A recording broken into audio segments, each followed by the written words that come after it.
Who is Nick Fuentes? Tell me about your upbringing. I know you grew up in the suburbs of Chicago. Tell me about your early years. Sure. Or early how? Like my childhood or a little bit later? Yeah, your childhood, yeah.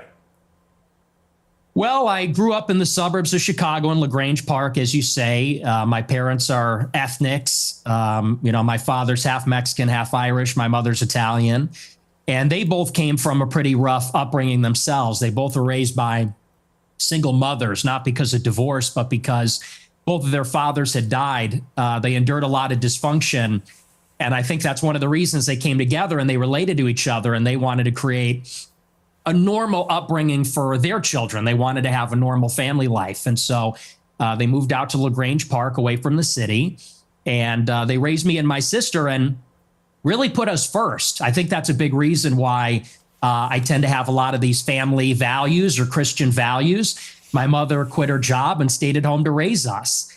And so I have a very close relationship with my parents, with my sister. We're a very tight family. And we grew up in a pretty idyllic town. And maybe we can sort of get into a conversation about politics from this. I loved my upbringing. My mom stayed at home. My dad was working. We're in a mostly white suburb in Chicago. I was maybe half Catholic, half Protestant. It was a baseball town. I played baseball for many years. In Chicago, we love our hot dogs. We have our baseball parade and get a hot dog. And so I love where I came from. I love the city. It's a working class city. I love the people here. They're very good, humble, down to earth, decent people. And I guess I had my political, not to jump ahead, but this is a big part of where my political awakening came from. I sort of left this bubble, if you could call it that. When I went to college in 2016, I went to Boston University and I read a lot of things online and I realized the country does not look like LaGrange Park. It doesn't look like Western Springs or Hinsdale or Elmhurst. It looks very different.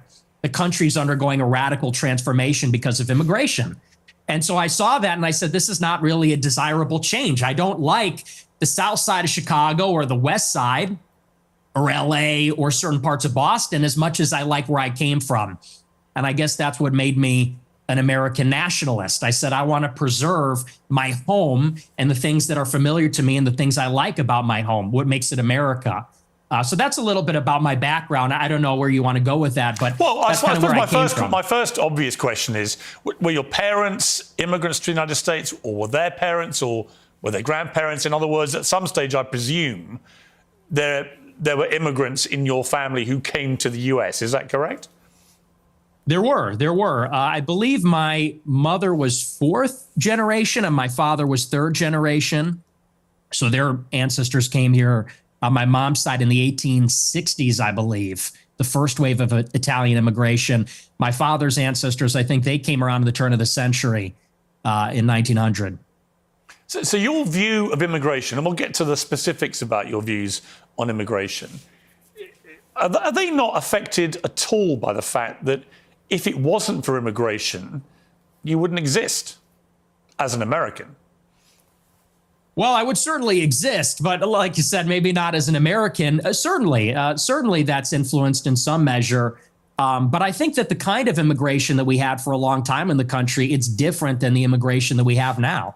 And let's just say for openers, it's different immigrants. They're coming from a different place with a different culture, a different religion. It's not the same as it was. So first, you have a qualitative difference. My ancestors, for the most part, I have three European grandparents from Ireland and Italy, one from Mexico.